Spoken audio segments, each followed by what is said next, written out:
ಗ್ರಾಮದಲ್ಲಿ 135ನೇ ಅಂಬೇಡ್ಕರ್ ಜಯಂತಿ.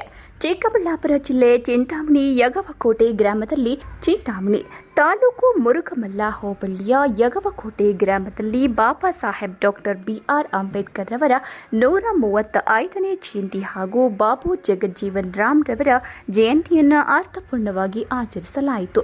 ಈ ವೇಳೆ ವೆಂಕಟ್ ಮತ್ತು ನವೀನ್ ಮಾತನಾಡಿ, ಡಾಕ್ಟರ್ ಬಾಬಾ ಸಾಹೇಬ್ ಅಂಬೇಡ್ಕರ್ ರವರು ನೀಡಿರುವ ಸಂವಿಧಾನ ಕೇವಲ ಒಂದು ಜಾತಿ, ಧರ್ಮ, ಸಮುದಾಯಕ್ಕೆ ಮಾತ್ರ ಸೀಮಿತವಾಗಿಲ್ಲದೆ ಎಲ್ಲ ಜಾತಿ ಸಮುದಾಯ ಸೇರಿ ಪ್ರಾಣಿ ಪಕ್ಷಿಗಳಿಗೂ ರಕ್ಷಣೆ ಹಾಗೂ ಬದುಕುವ ಹಕ್ಕನ್ನು ನೀಡಿದ ಮಹನೀಯರಾಗಿದ್ದಾರೆಂದು ಹೇಳಿದರು. ಈ ಸಂದರ್ಭದಲ್ಲಿ ಸುಮಂತ್, ಕೇಶವ್ ಮೂರ್ತಿ, ಲಕ್ಷ್ಮೀರೆಡ್ಡಿ, ಟಿಪಿಎಸ್ ಸುರೇಶ್, ರೆಡ್ಡಿಯಪ್ಪ, ರವಿ, ಜಯಪ್ಪ, ಶ್ರೀನಿವಾಸ್, ಕೆಎಸ್ಆರ್ಟಿಸಿ ವೆಂಕಟೇಶ್ ಮುಖ್ಯ ಅತಿಥಿಗಳಾಗಿ ಭಾಗವಹಿಸಿದ್ದರು. ರಮೇಶ್, ರೋಬೋ ಅಂಬರೀಶ್, ಜೆಕೆ, ನವೀನ್, ಆನಂದ್, ರಘು, ನರೇಶ್ ಮೇಲ್ಕಂಡವರು ಕಾರ್ಯಕ್ರಮದ ಆಯೋಜಕರು. SBM news Chintamani.